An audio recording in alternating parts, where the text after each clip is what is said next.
Cerita cerdas ceria. Petualangan unicorn kecil. Apa rasanya awan ya? Unicorn cilik Fiona sedang sibuk melakukan tugas yang sangat penting. Dia mengamati awan dan mencoba menggambarnya. Awan yang ini mirip tongkat karamel, yang itu menyerupai kerucut es krim, dan yang ketiga seperti kue ceri. Empuk sekali awan itu, sangat lembut, kata Fiona dalam hatinya. Aku ingin menggigitnya. Awan-awan itu persis permen kapas. Tiba-tiba, terlintas ide dalam pikirannya. Aku harus memeriksa apakah awan itu rasanya benar-benar seperti permen kapas. Unicorn itu memutuskan untuk mendaki bukit tertinggi dan menggigit segumpal awan. Dia pun selesai bersiap. Dia mengemas semua barangnya dalam tas dan mulai berjalan di hutan yang menakjubkan. Namun ternyata, hutan itu tidak tampak sangat menakjubkan dan ramah. Pepohonan sangat rimbun, sehingga matahari tidak bisa menembusnya. Sang unicorn merasa tidak nyaman berjalan di tengah hutan lebat dan gelap itu. Mungkinkah karena gelapnya hutan ini, aku tidak akan tahu apakah awan itu rasanya benar-benar seperti permen kapas? Seekor echidna keluar dari rumput, duri-durinya bergoyang karena tawanya. Oh, omong kosong apa yang kamu katakan? Awan hanyalah awan. Jangan tertawakan aku. Fiona merengut. Lebih baik tuntun aku memasuki hutan lebat ini. Nanti kamu tahu, ini omong kosong atau bukan. Echidna sangat berharap melihat unicorn yang mudah ditipu itu kecewa. Jadi dia mengambil lentera dan setuju untuk menuntunnya memasuki hutan. Di jalan, Fiona mendendangkan lagu unicorn agar dirinya menjadi lebih berani. Ternyata Echidna pun senang bernyanyi. Tidak disangka, mereka punya kesamaan. Tidak lama kemudian, mereka bercakap-cakap tentang segala hal dan akhirnya mereka pun berteman. Sesudahnya, jalan keluar hutan pun terbuka dan jalannya menanjak.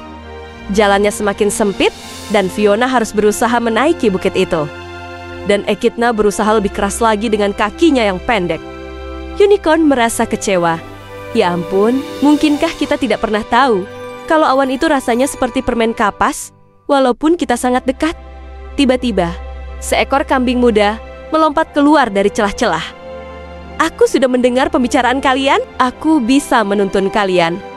Tapak kakimu cukup bagus untuk mendaki sampai ke puncak. Tapi temanmu harus tetap berada di belakang. Bantalan tapak kakinya tidak cocok sama sekali untuk mendaki. Echidna memalingkan muka agar tidak terlihat kesal. Lalu dia kembali ke hutan. Oke, aku harus pergi sekarang. Aku tidak terlalu menginginkannya.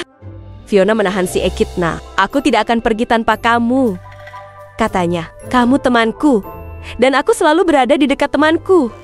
Fiona menggendong Echidna. Lalu mereka melanjutkan perjalanan bersama si kambing. Tidak berselang lama, tibalah mereka di puncak bukit dan tampaklah pemandangan menakjubkan berupa lembah dan awan yang mengapung di atasnya. Secara kebetulan, salah satu awan itu menempel ke puncak bukit. Awan itu empuk dan tampak lezat. Kambing memutuskan untuk tidak membuang waktu dan segera menjangkau awan itu untuk mencicipinya. Dia menggigit potongan besar, mengunyahnya dan mengambil kesimpulan. Ih, benar-benar tidak ada rasanya. Echidna pun menggigitnya dan tidak merasakan apapun. Dia merasa prihatin dengan temannya, lalu menghiburnya. Jangan kesal, aku tidak akan mengejekmu. Tetapi sang unicorn tidak merasa kesal. Dia mencari sesuatu di dalam tasnya. Dan ketika dia menemukannya, dia berkata kepada teman-temannya, "Ya, kalau awan itu tidak ada rasanya, biarkan sajalah. Aku selalu membawa selai stroberi. Apa saja bisa menjadi enak dengan selai ini." Echidna pun tertawa terbahak-bahak, sedangkan si kambing mulai menggerutu seolah dia seekor anak babi. Aku selalu tetap optimis ketika terjadi hal di luar perkiraanku, tambah Fiona, sambil menumpahkan banyak selai ke potongan awan.